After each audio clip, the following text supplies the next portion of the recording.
are able to join us today.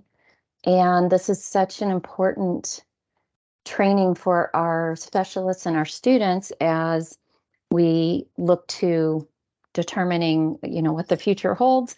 And so I'd love to introduce our guest speaker, Evelyn Castro. She is a longtime friend of J4NG. I'll just do a little intro. Evelyn was born and raised in Las Vegas. She has her bachelor's of business administration and her MBA, both from UNLV. She's been with the treasurer's office since 2018, and recently, or within the past couple of years, has also presented a presentation to us on federal student loan forgiveness. So very knowledgeable in her role as the student loan ombudsman for Nevada. So welcome, Evelyn. We are all ears and ready for your presentation.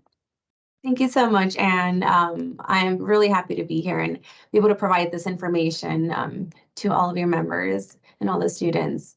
Okay, so I'm going to go ahead and share my screen again. Okay. Okay. And you're able to see it? Yes, it looks great. Okay. Perfect.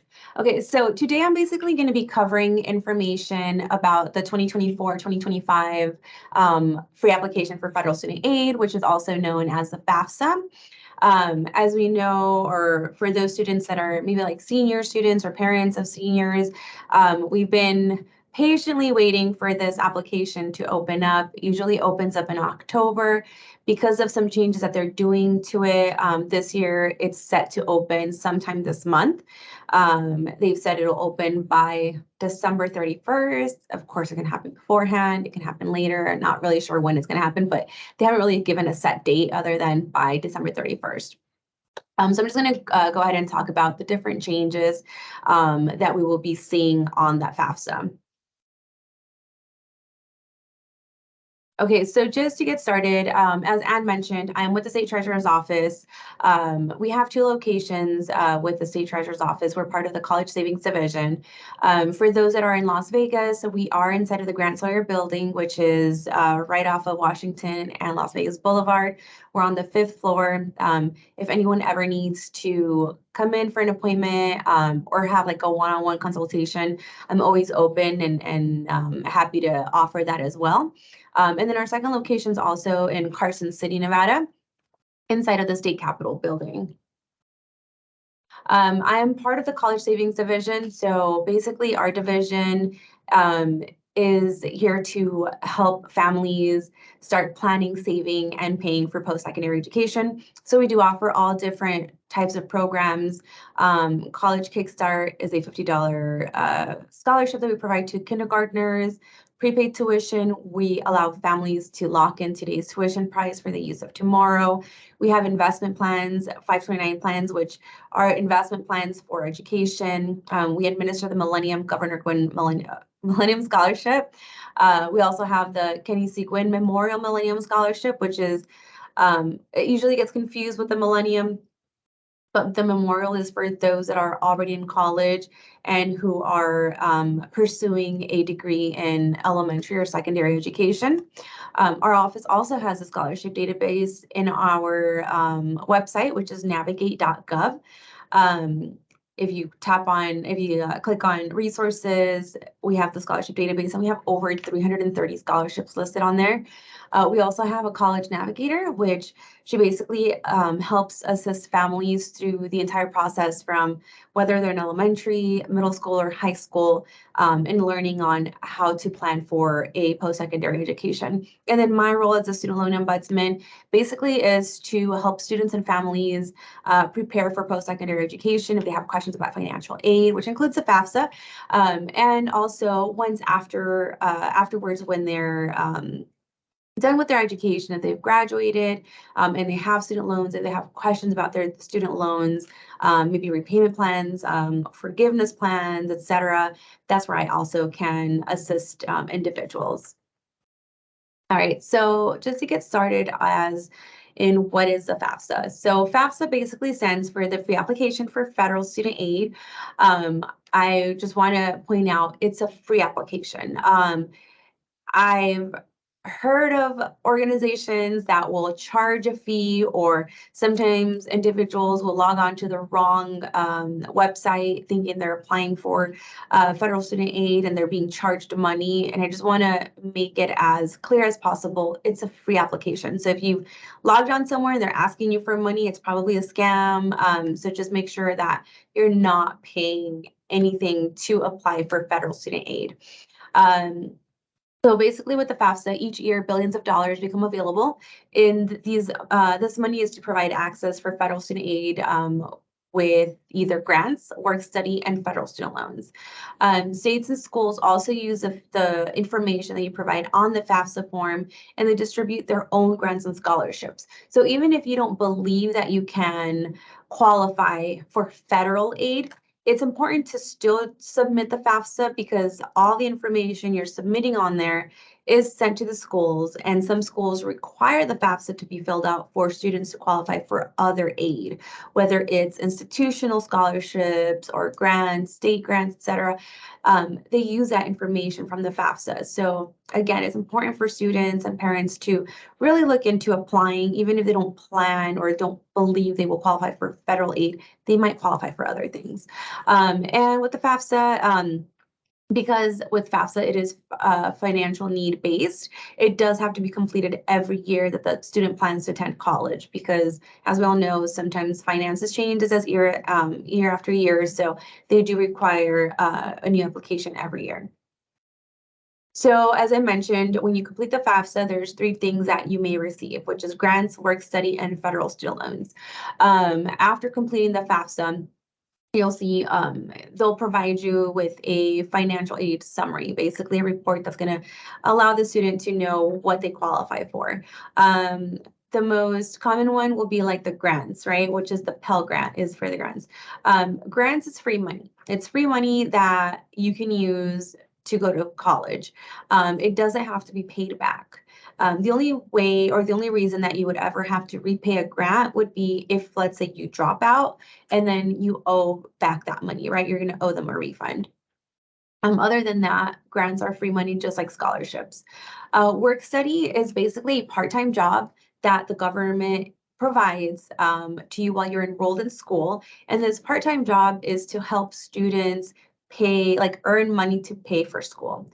And then the third one that they'll offer is federal student loans. Currently, there's 2 loans that will populate on the summary, which is, and of course, if you qualify for either of the 2, but the most common ones that students will see are the direct unsubsidized and the direct subsidized loans. There is there's a difference between both of them. And I've had several students that will contact me regarding the 2 loans that they see in their report, asking what they are. So again, student loans is money that you're borrowing. You do have to pay it back with interest.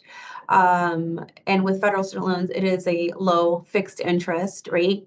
But I will go into the biggest difference between the 2 loans that will be offered or that you may see in your financial aid report will be, like I said, unsubsidized and subsidized. So the biggest difference is subsidized student loans are financial need based, and they're for undergrad students. And the biggest difference is that the interest that's accruing while you're in school is being paid by the U.S. Department of Education. So when you graduate college, all that interest that was accruing during that time is not going to be added to your balance. You're going to graduate with as much money that you said you were borrowing. With unsubsidized student loans, you're basically responsible, or the student's responsible for the interest that's accruing. And that interest, when you graduate, gets capitalized to your balance, which means that at the end of, let's say that you were borrowing $30,000 in student loans and you have unsubsidized loans, and let's say you accrued $5,000 in interest, those $5,000 will be capitalized at the end of your balance So now you have a balance of $35,000 as opposed to $30,000.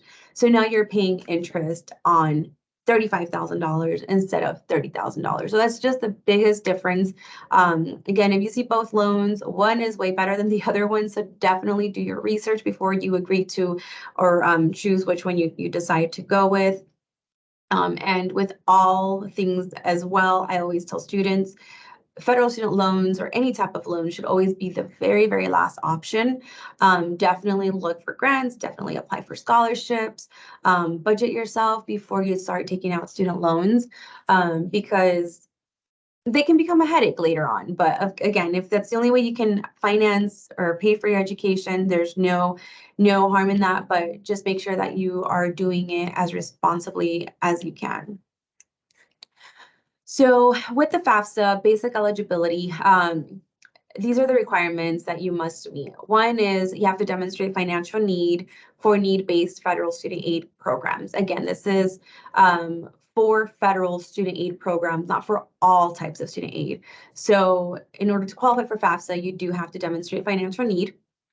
You have to be a U.S. citizen or an eligible non-citizen, have a valid social security number, be enrolled or accepted for enrollment as a regular student in an eligible degree or certificate program, be enrolled at least half-time to be eligible for any direct loan program funds, that's including subsidized and unsubsidized, maintain satisfactory academic progress in college or career school. You're also going to have to sign a certification statement stating that basically you're not in default with any types of federal student loans and that you do not owe any money on any federal student grants, and that you're also only planning to use the aid for educational purposes. And then you also have to show that you're qualified to obtain a college or career school education. Usually that's done through earning a degree, or not a degree, sorry, or high school diploma or a GED, et cetera. And that's how you're basically showing that you are qualified to move on for college. So an eligible non-citizen, these are the different categories that fall into the eligible non-citizen. So the most common category is one that's a permanent resident, so someone that basically has a green card. Others include US national, which includes natives of American Samoa, Swains Island. If you have an arrival departure record, an I-94 from the U.S. Citizen and Immigration Services, basically showing that you're either a refugee, asylum granted, Cuban Haitian entrant, conditional entrant, or a parolee. Or if you hold a T non-immigrant status, which is a T visa, and that's for victims of human trafficking, or if your parent holds a T1 non-immigrant status, or if you are a battered immigrant, qualified alien, basically who is a victim of abuse by your citizen or permanent resident spouse, or you're the child of a person that was designated as such under the Violence Against Women Act. And also, if you are a citizen of the Federated States of Micronesia, the Republic of the Marshall Islands, or the Republic of Palau, you can qualify for certain types of federal student aids, not all, but just certain types. As I mentioned with the FAFSA usually opens every October 1st, except for this year. And they're planning, so if I have any juniors or sophomores listening in right now, next year it will open on October 1st. At least that's the plan. But this year, due to the changes, they weren't able to open it on October 1st, and they've said that it's going to open by December 31st. But a lot of students also ask about deadlines, so when's the deadline to apply for it? FAFSA has its own deadline, which is in June. However, there are more specific deadlines with institutions. So if you are planning to apply for other institutional aid, it's recommended that you check with your institution first and check with their own specific dates. They might have a deadline of February because of a scholarship that needs, of a scholarship that maybe you might be interested in. So definitely check with them on specific deadlines before just assuming, well, FAFSA deadline is this, that's the last day I can apply for it. Just always check with the institution first for specific deadlines on everything. Okay, so let's get started on what the new changes on the FAFSA will be. So with they're basically simplifying the FAFSA and they're making it shorter and more user-friendly. the FAFSA is being reduced from 108 questions to only 46 questions. And some students may only actually have to answer 18 questions, depending on how the student is answering the questions. So they're saying that it may take as long as 10 minutes now to complete the FAFSA when it used to take way longer. So they've definitely lowered the amount of questions. They're making it easier. And there is a reason as to why they've lowered the questions, and I'll get into that in a little bit. Students may list up to 20 colleges now. So previously, students were only able to list up to 10 colleges and universities. Now they're being allowed to list up to 20 colleges. So what I tell students is, like I mentioned, right, when you submit the FAFSA, you are submitting your information not only to the federal government, but also to the institutions that you've listed on there. So if, let's say that you are planning to apply to several different institutions, right? That information is going to be sent over to all those different institutions. And later you're going to be able to check what financial aid you're being offered to at every institution. So don't only look at the tuition price of the institution to gauge on as to whether one's going to be more affordable than the other. Also look at the financial aid that you're being offered. Some institutions that have higher tuition rates might offer more financial aid assistance, which then lowers the amount of money that you actually have to come out from out of pocket to cover the expenses. So always compare the different schools and what they're offering you and how much it's going to cost to really get a better insight of what it's going to cost for either school. The FAFSA is also now going to be available in more languages. In the past, it's only been available in English and Spanish. That now with this new application, they're expanding it to include 11 of the most common languages spoken by English learner students and their parents. The applications will be required to use the IRS direct data exchange, sorry. So beginning with this application, 2024-2025, every single person on the FAFSA has to provide consent for the Department of Education to receive the tax information or confirmation of non-filing status directly from the IRS. If you do not give consent or provide consent, if you decline it, you will automatically be denied any type of federal student aid. Your application will be denied. And this is where, I said, there's a reason why the application became shorter. It's for this reason. Before, they had tons of questions in regards to your W-2s and your income and all that.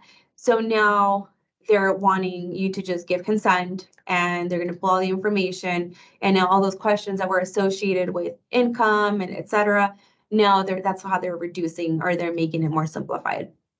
But again, every person on the application has to give consent in order for the student to qualify.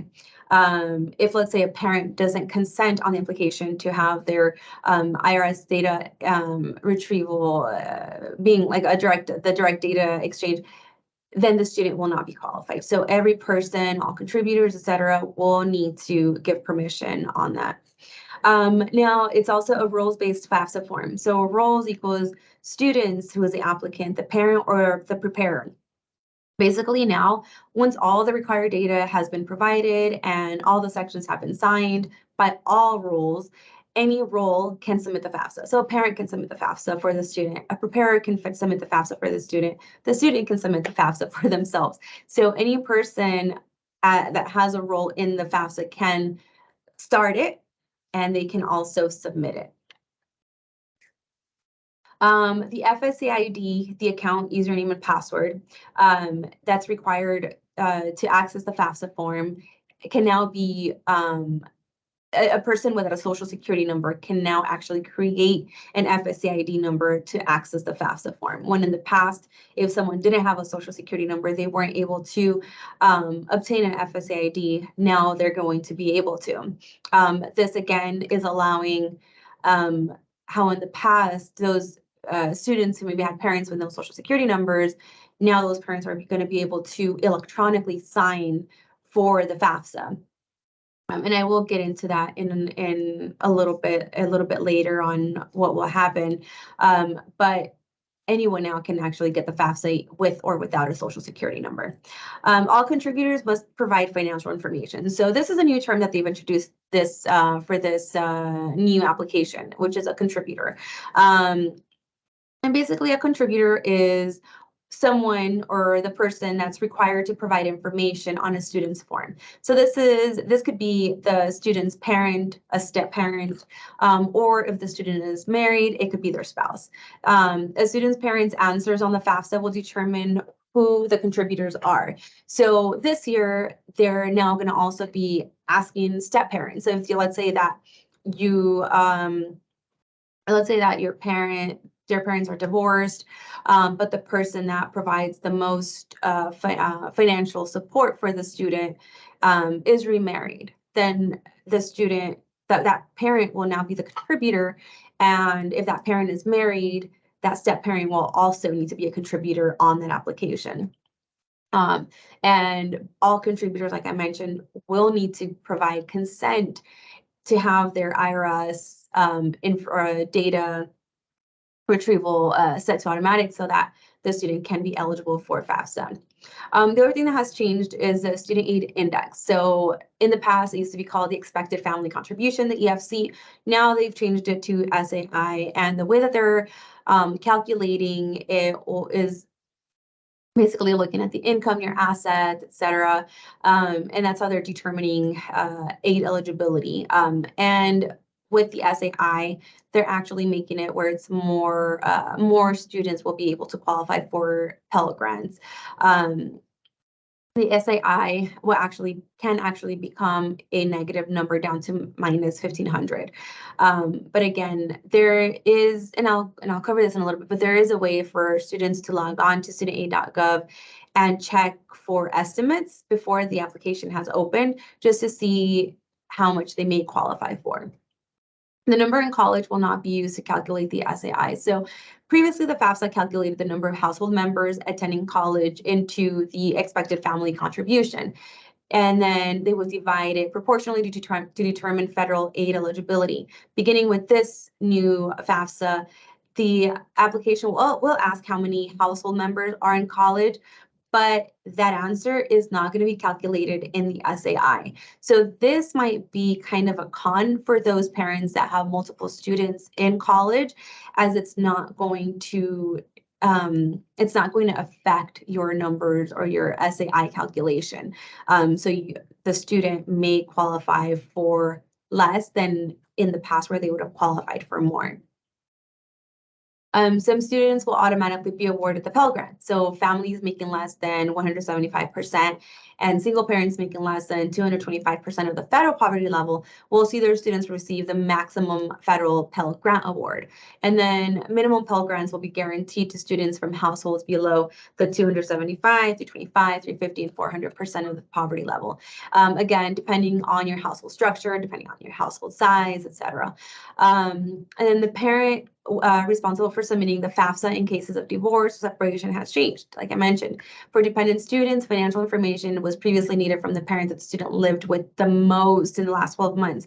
Now they're looking at who has provided the most financial support to the student. And again, in cases of divorce or separation, now they're also going to be looking at the spouse's income as well. And lastly, family farms and small businesses must be reported as assets. So when required, if let's say your family owns a business or you own a business or you have a family farm, you do have to include all that into your FAFSA application, and they're going to be looked up as assets. So you need to know about the 2024-2025 FAFSA form. Basically, because they're expanding the eligibility, they're estimating of around 610,000 new students from low-income backgrounds to be eligible to receive the federal grants due to the SAI calculations. Like I mentioned, if you want to be ahead of the game and check to see how much you might qualify for, there is a student aid estimator at studentaid.gov. That's the link on on the slide. If you follow that link, it'll open up the estimator. Basically, you'll put in your information, income, etc. And then it'll give you like an estimate of how much you might receive in either grants, if you would qualify for work study or student loans. Again, this is just an estimate, so it's not, the actual numbers of what you'll receive.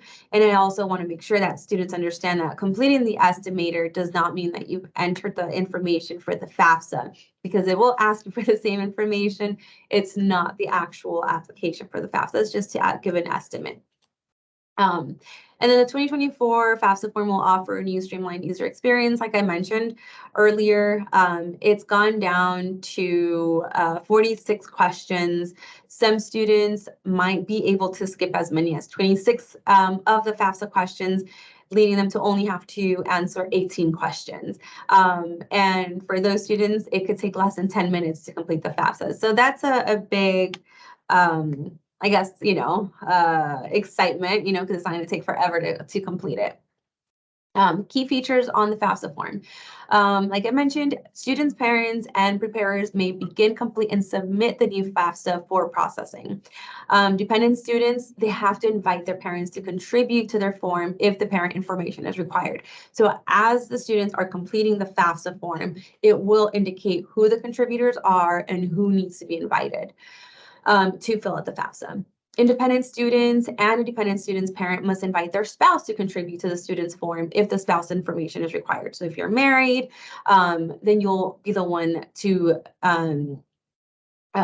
invite your spouse to complete the FAFSA. And if your parents are divorced and they're remarried, then they have to invite their spouse to contribute to the FAFSA. Students and contributors must provide consent to retrieve and disclose federal tax information from the IRS for the student to be eligible for federal student aid. Again, if you decline to provide that consent, you will automatically be denied. So you do have to provide consent, even if you didn't file taxes, even if you don't have a social security number to file taxes, you do have to provide consent, and in order for the student to continue qualifying. Students and parents may be eligible to transfer their FAFSA information into state aid applications. There's only some participating states for this, which includes Iowa, Minnesota, Mississippi, New York, Pennsylvania, New Jersey, and Vermont. Nevada is not in that list. After the FAFSA form is processed, students can correct or update their application. Contributors can also update or correct any of their information, but only of their section in the student's application. So they can't go into the student section and make any changes. They can only make changes on their own sections. So the one thing you want to start doing, and you can do this now, you can create an account to start the FAFSA form. Basically, you want to create an FSA ID. With the FSA ID, you're providing them with your information. They're going to ask for your name, your date of birth, social security number, all your contact information, email address, mailing address, etc. When you create a username and password, a combination of both is called an FSA ID. This is what gives you access to federal aid. And it's also the way that you can electronically sign for whether it's a promissory note for a student loan or anything that federal aid is offering you. That's what you're going to use to sign. So it is a legal signature, and you should never share it with anyone. And this goes for scammers. If you receive a call or an email asking you for your FSA ID, do not provide it. They can log in, they can sign up for student loans on your behalf without you even knowing it. So definitely make sure you keep your FSA ID as private and as secure as possible. Again, it is a legal signature. For dependent students, parents, or individuals whose information is reported on the FAFSA form, you will also need the FSA ID. So you can log on and create an FSA ID before the application starts, just to get ahead of the game if you want to. And I've had questions asked, like parents who have multiple students in college, ask me if they have to create another ID. They don't. You just use the same FSA ID for all students that you're signing the application for.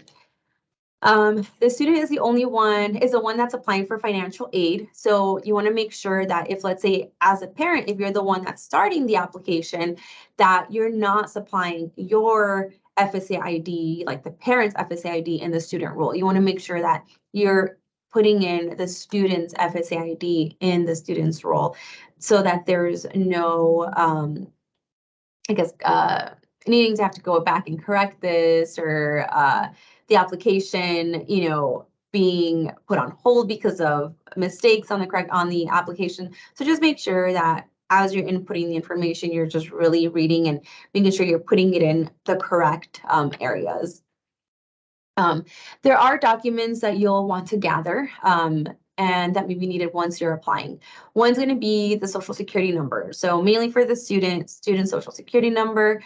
You want to make sure that when you're entering it, that you're entering it correctly. So if you're one that, you swear to have it memorized, but you might not be sure, just have that card next to you and input it that way. There's nothing stopping your application or making it take longer for processing. You'll also need your parents' social security numbers. If you're a dependent student, you'll need your driver's license number, if applicable, student's alien registration number. If the student is not a U.S. citizen, you'll need federal tax information, tax documents, tax returns, including your W-2 information, IRS Form 1040, foreign tax returns, tax returns for Puerto Rico, records of untaxed income such as child support received, interest income, veterans, non-educational benefits, information on cash, so any money that you have in savings, checking account balances, investments, including stocks, etc. You will have to provide that information as assets on your application. To start the application, you'll visit studentaid.gov. Make sure when you're visiting the website that it does say .gov at the end. You can, and I have, as I'm working, sometimes I'm typing things so fast, I accidentally put studentaid.com, and it does take me to a website that offers student loans and grants and information. And I'm pretty sure that if I click on any of that, it's going to be scammers. So just make sure that when you're putting in the website address, that you make sure that it is a .gov website. So studentaid.gov. Don't get scammed. For first-time applicants, there is, when you open up where it says the FAFSA, it says start here. That's where you'll click. And it's going to ask you if you're renewing or if you're a new applicant.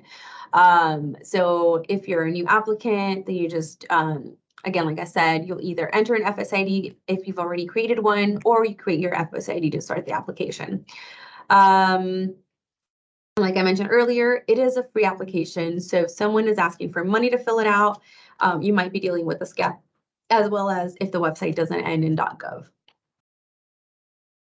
When you start the application, students, like I mentioned, when you're creating your FSA ID number, you'll be asked for the name, date of birth, social security, email, phone, mailing address. It's also going to ask you your state of legal residence, and the date that you became a legal resident of that state. So basically, the state of legal residence is where you reside. And each state determines legal residency differently. So you may want to have to check to see what the time frame is for your own state. If you moved into a state for the sole purpose of attending school, that doesn't mean that now is your legal residence, because you just moved there. And in case in case you don't know, if let's say that you decide to move to California for college, as a non-resident student, you will have to pay higher tuition. And I think this is basically when this comes into play, is they just want to make sure that you are a legal resident for the schools that you are applying to, etc.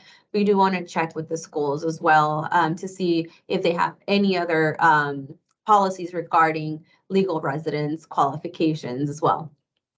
And then again, provide consent and approval for the IRS data exchange, or be ineligible for federal student aid. Providing consent, again, this is what they need to retrieve and disclose federal tax information. With your consent and approval, the U.S. Department of Education can then automatically obtain your tax information from the IRS, and it helps them complete the FAFSA form on your behalf. If you don't provide that consent or approval, again, you won't be eligible for federal student aid, and that includes any grants and student loans. You and your parents or the contributors on the application have to provide consent on your FAFSA form. Once you give consent and approval, the transfer of your tax information will begin. Your consent and approval will remain in place. If you decline consent and approval, you will not be eligible for federal aid. Determining dependency status. So the form is going to ask a series of questions, and the way that you reply or the way that you answer these questions is what's going to determine whether you are considered a dependent or an independent student for purposes of federal student aid. Some of these are going to be, whether you're married, what grade level you're entering, and your date of birth, etc. So this right here is actually the questions that they'll ask to determine dependency. So they're going to ask when you were born, if you've been married, or if you're married, if you're working on a master's or doctorate program, if you're on active duty, are you a veteran, do you have children, etc. So as you're answering these questions, depending on how you're answering, again, will determine whether or not you are a dependent or independent student. So on any of those questions, if you answered yes to one or more, just one, or more questions, then you would be considered an independent student, meaning that you don't have to provide your parents' information. However, if you're married, you will have to provide your spouse's information. If you answered no to every question in the previous slide, then you'll be considered a dependent student, and at that point, you will have to provide information about your parents, and then whoever's going to be the contributors on that FAFSA form. If you're not living with your parents or you're not being claimed by them on tax forms, that doesn't mean that you're an independent student. The independence and dependency is going to be determined on how you answer those questions. So if you're wondering which parents' information to report, I do also have a PDF form, and I can send it to Anne later in case anyone needs it, but it does kind of give you, it gives like an idea of who the contributors are going to be depending on how you're answering the questions.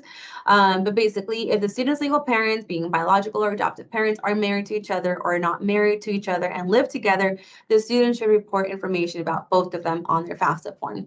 However, again, there are other more complicated situations. And there is, like I said, that form to figure out which parents should provide information on the FAFSA form as a contributor. Students must answer the questions about their parents if they're considered a dependent student, even if they do not live with them. So make sure that you're answering all of the questions. If the parents refuse to provide information, or let's say that the student has no contact with their parent. If let's say that the parents refuse to provide information on the FAFSA form, maybe they are afraid to put their information in, or they just don't want to give consent, etc. Students they won't be considered independent because the parent is refusing, and they will be denied federal aid. However, students can go to their institution, talk to the financial aid office, and check to see if they could qualify for unsubsidized direct loans. Again, these are the ones where you'll be responsible for the interest at the end. The FAFSA will, if let's say that your parents are refusing, it will instruct, the FAFSA form will instruct students as to what they need to do in the situation. But again, one of the things that they can do is just go talk to the financial aid office and see if they can qualify for unsubsidized direct loans.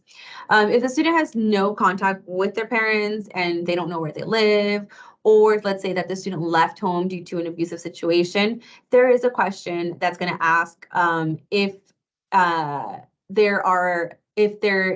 unusual circumstances exist that prevent the students from contacting their parents, or if contacting the parents would pose a risk to the student. If the student selects yes to that question, then the student will be considered provisionally independent.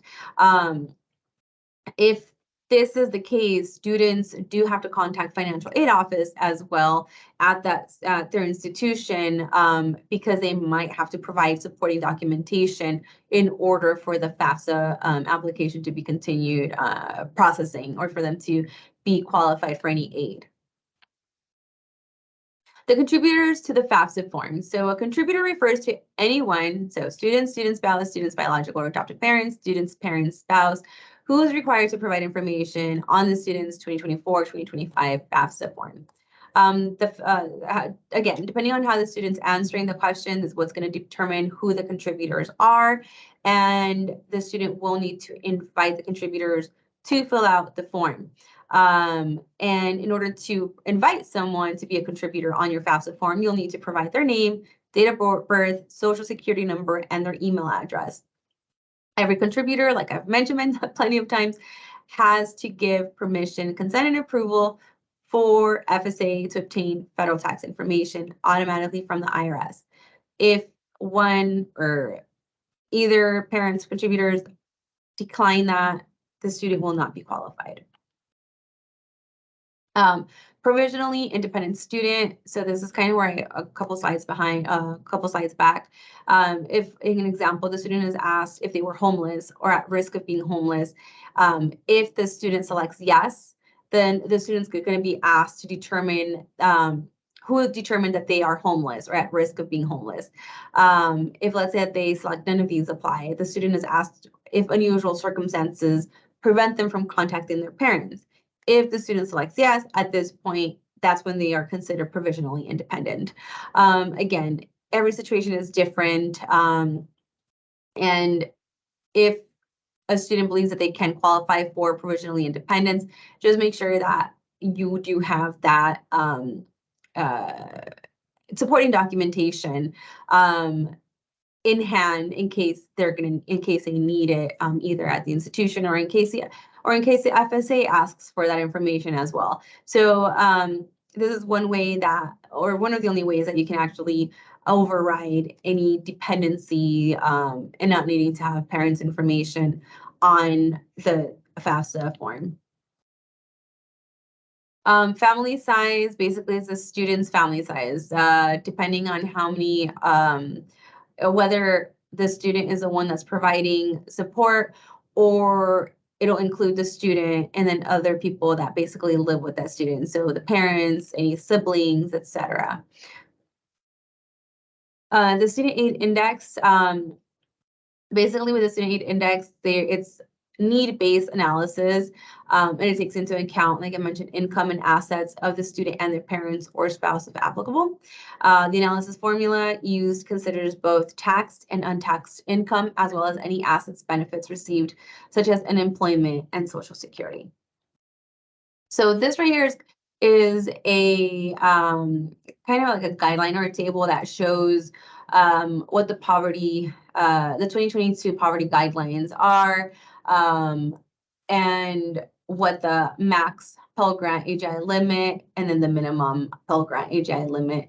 And so this kind of gives you like an idea for that. This is if the student's parent is a single parent, the one on top. The bottom one is if the student's parent is not a single parent, sorry. And then this one is for those students that may qualify as independent students. And it's kind of, again, gives you the same. And I can provide this to Anna as well, in case anyone would like a copy of it. So selecting colleges. So there is a section where it's going to ask you to select all the colleges that you want your FAFSA form to be sent to. Again, if the colleges that you select are going to be able to get that FAFSA information and then see if you qualify for other aid. So make sure that all the colleges that you're planning to apply to, you add into your FAFSA form, and that way you can get information from them and see what you qualify for. When you're submitting the FAFSA, basically you're confirming that you understand the terms and conditions of the FAFSA form, and you're confirming that everything that you're submitting is accurate to the best of your ability. The FAFSA form is a legal document that you will electronically sign with your FSA ID. And like I said, because your FSA ID is associated with your personal information, you do not want to share it with anyone. When you contact Federal Student Aid, they'll never ask you for your FSA ID. Unless you're, logging into your own account, they'll ask for it. But over the phone, no one's going to ask you for your FSA ID. They'll ask you for your social, they'll ask you for other information, but it won't be your FSA ID. So make sure that you always keep that private. After submitting the FAFSA form, you'll want to check your emails because you will receive an email version of the confirmation page at the email address that you provide. You'll receive notification of processing within 1 to 3 days after you've submitted the application. You'll receive notification from the FAFSA that the form was processed and that it was sent to the school that you listed on your application. You will receive a FAFSA submission summary, which includes your student aid index and also a number used to determine, and also it'll give you other information too on that summary. You will receive school communications. So schools will use your SAI to create your financial aid offer that explains the types of amounts of aid that they're offering to you. Some schools might actually wait to send this to you unless you're accepted for admission, but some might not. So some might actually just send it beforehand. And then they also may contact you in case they need more information from you. If you can contact, once you receive that, you can contact the financial aid offices at the schools, and you can also ask them directly for their student aid packages and see if you're able to get something ahead of time before applying or before being accepted or admitted into their schools. The tracking and managing of the FAFSA form. So after submitting, you can also go or log on and then go to My Activity, and it'll also show anything that you might need if they're requesting any additional information, but you can check your status on there as well. So this is basically what the FAFSA submission summary landing page will look like. You'll see 4 different tabs: eligibility overview, FAFSA form answers, school information, and next steps. It's also going to show when the application was received and then when it was processed. And with each tab, so let's say you click on eligibility review, this is where it's going to show you what you may be eligible for. So this is not indicating the exact amounts that you're going to be guaranteed. This is more so of estimates. I will say that schools will provide the amount that they deem necessary. So don't just base off of this. You need to really see what they're going to offer you at each institution because it will differ. It's not going to be the same for each one. The FAFSA form answers, you're going to be able to go on and check the different answers, both that you provided and that your contributors provided to the FAFSA form. And then if there needs to be any corrections, you can also choose to make any corrections on there. Contributors can also log on and make corrections, but they can only make corrections to their own sections. School information tab will actually just give you information of those schools. It's going to give you information of the graduation rates, retention rates, transfer rates, default rates, etc. And you can kind of get a better grasp of how they compare to each other, and how much each school will cost, etc. So this is a great way to kind of compare the different schools, and it also let you see their college scorecard as well. And then the next steps, this is where you'll see if there are any comments about the application or if they're requiring additional documentation from the student. Some comments that you'll see on here won't require further action, but in case you do see any correct or an error, etc., then you'll want to make sure that you take those steps. On the right-hand side of the page, you're also going to see basically additional resources for students that they can look up or that they can search up. Dependent students and direct and subsidized loans, like I mentioned, if let's say that you're applying as a student for the FAFSA and your parent does not give consent or they don't want to provide any of their information, then you might want to see if you can qualify for a direct and subsidized loan only. Again, this is a student loan that you would have to pay back with interest plus additional fees.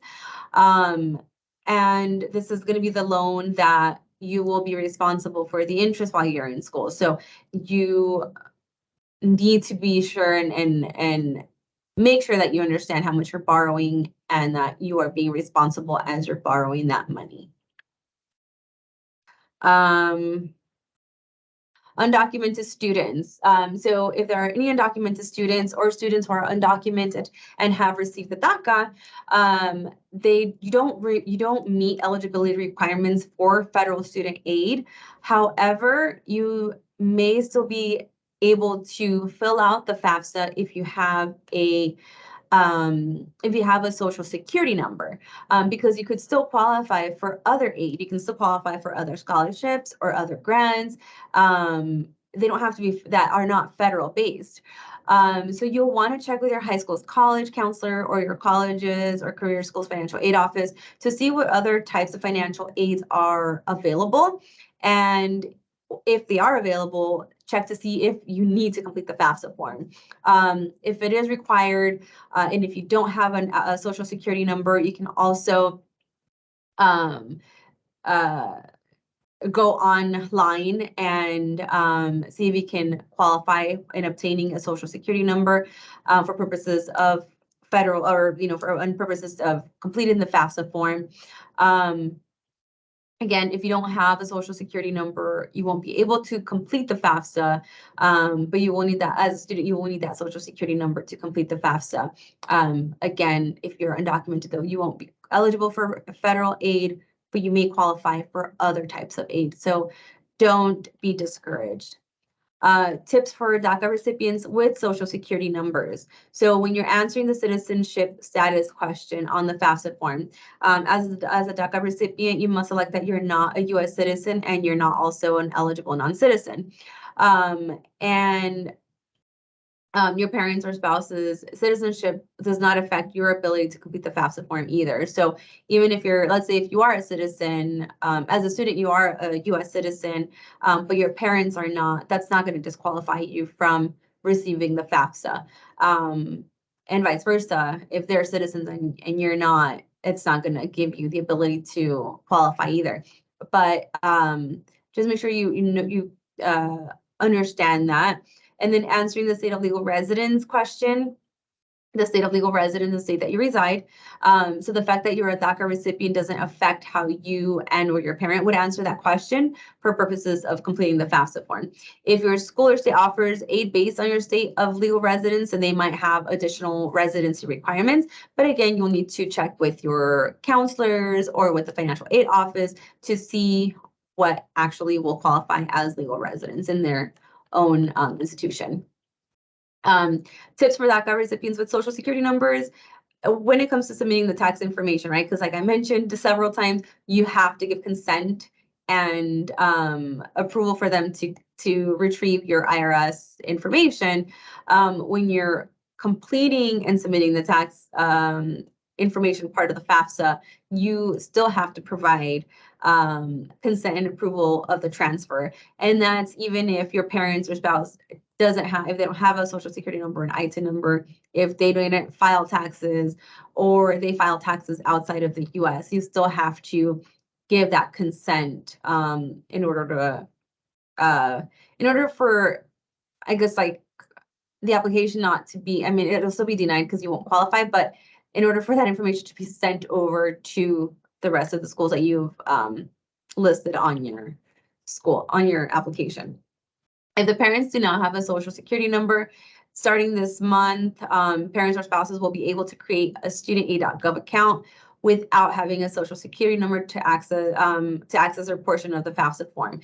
And them having that FSA ID number will allow them to, again, electronically sign for the FAFSA form as well.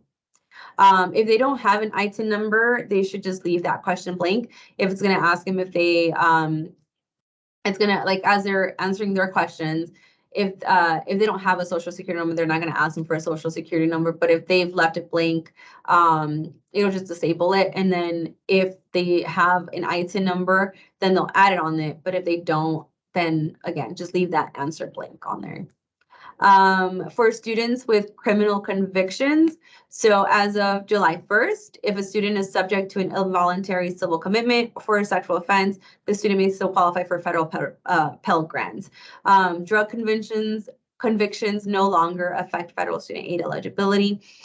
Students confined in an adult correctional or juvenile justice facility have limited eligibility for federal student aid.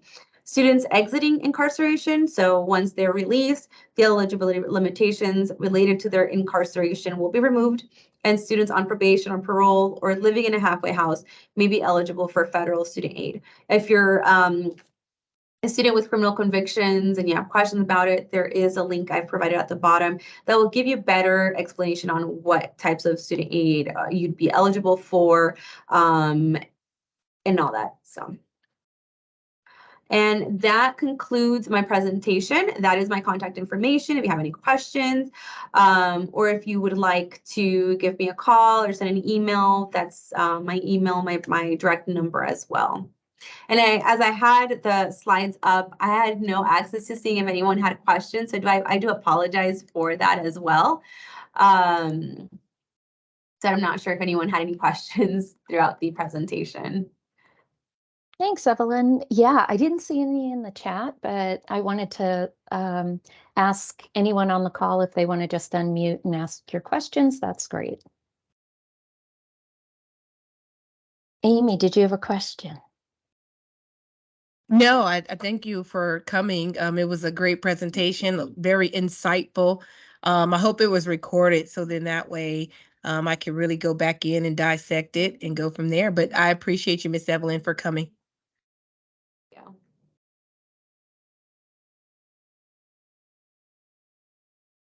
Great. Margie, did you have a question? I do. Thank you. Thank you. That was some great information, a lot of information, but I wanted to ask about I filled this out for the last 10 years because I have 2 kids, 3 that went to college, 2 are still in there. So the tax part, that is, if you don't file taxes, you still just have to give them permission to access that data, kind of was yes. a little confusing that, so you have to get tax ID, either a social security number or a tax ID number before they even fill out the students, everybody struggles with IRS stuff. You were cutting off a little bit at the end. I'm sorry. Sorry. No, I was just saying that is the part that everyone struggles with. Is the tax part is like, how do I fill this out? So everyone has to have a tax ID or a social security number. One of the concerns I'm quite certain that comes up is the undocumented folks are going to feel like, I'm not going to report that because then you're going to come get me. Is there an assurance that that is not taken to immigration, that is used solely for the purpose of the colleges, the FAFSA application? I haven't dug into that, and I haven't read anything that states that. And I can see that being like one of the biggest concerns for those students that are undocumented, or if they have undocumented parents, for sure. I can definitely see if or how they're how they plan to state, you know, as they're doing the application, because they haven't really put anything out yet as far as what that section is going to look like. But if I do come upon that, I will send it to Anne so that she can share it with everyone. But yeah, I mean, that is one of the newest things that one of the new things that they started this year. And it's definitely, like I said, it is going to be concerning, but they're making it a requirement. So for those, let's say for like, if it's an undocumented student and if they have undocumented parents as well, it's really going to be on them to submit it, because again, they're not going to qualify for federal aid, but they may qualify for other other institutional aid. But yeah, as soon as if I can get any more information on that, I'll send it to Anne. That would be great, because the other side of that is I know that most colleges require, in order to receive financial aid from the college, you have to fill out the FAFSA.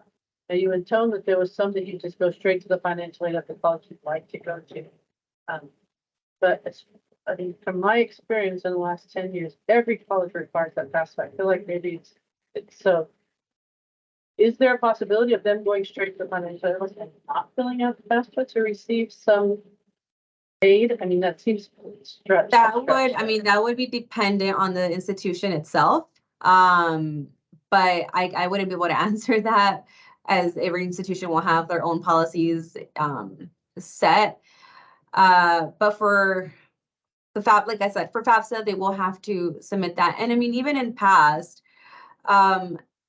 they've had to manually submit, like in the past, even though they weren't submitting things electronically, they had to print it out, and parents still had to submit their information for the students to qualify either way. So this is just good. Like, this is just making it, I guess, more, as they're calling it, more simplified, because they're not making the parents or the students have to like manually input all that information that was making things so confusing on the FAFSA. Yeah, and I'm not sure that. My question is fine. Yes. No, I appreciate it. Yes, I know. Like I said, I've been doing this for 10 years. It was easy for me. I had my tax ID and I just transferred over. But before that, and so that's something that maybe we need to work with the students and the families. By the way, you got to get a login for federal taxes first before we can get started. Some type of tax ID or social security number to work on this process. That's key to get that done before we throw them into, let's fill out FAFSA. That's it. Yeah. Thank you very much, by the way. Thank you. Thanks, Margie. Evelyn, I have had contact with at least the community college here in Las Vegas, and they do have a separate set of funds for youth that, for whatever reason, cannot submit for FAFSA. So I do think it really is good to just call and have a conversation with your college to see how they can help. And there's also scholarships that are available too that don't look at need-based, that they're looking at academics, that don't require citizenship, et cetera, too. So I think it is very important for students to not just look at the FAFSA as the only way for aid. There's other types of aid available too that doesn't have to be paid back, and that they may qualify for in other ways. Great.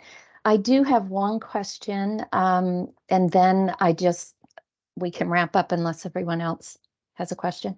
Anyone else has one? Just because a student is applying for FAFSA, that does not mean that they have to accept a loan, correct? No, not at all.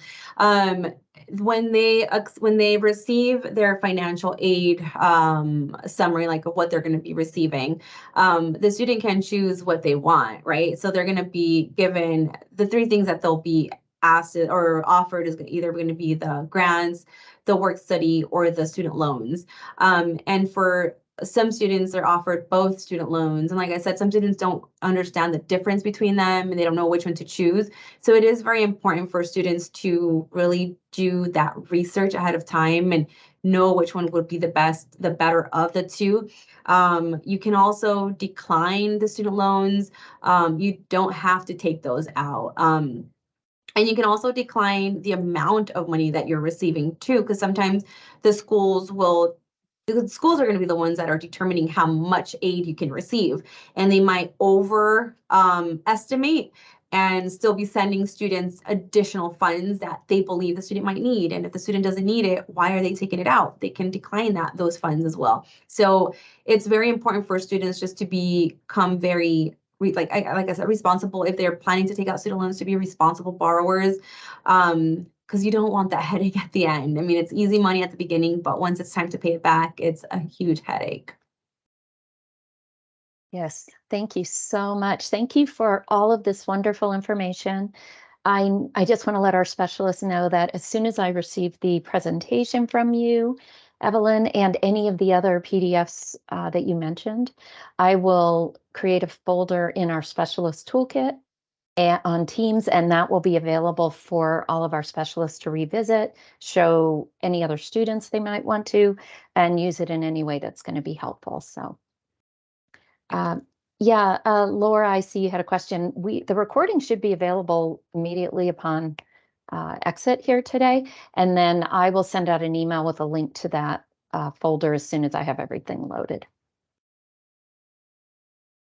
So I think we are good. Thank you so much, Evelyn. We appreciate all of the support that you have given us over the years. And I know that you are happy to receive any type of phone call or email if there are specific questions. Yes, and thank you also for giving me the opportunity to speak to everyone that's in attendance today.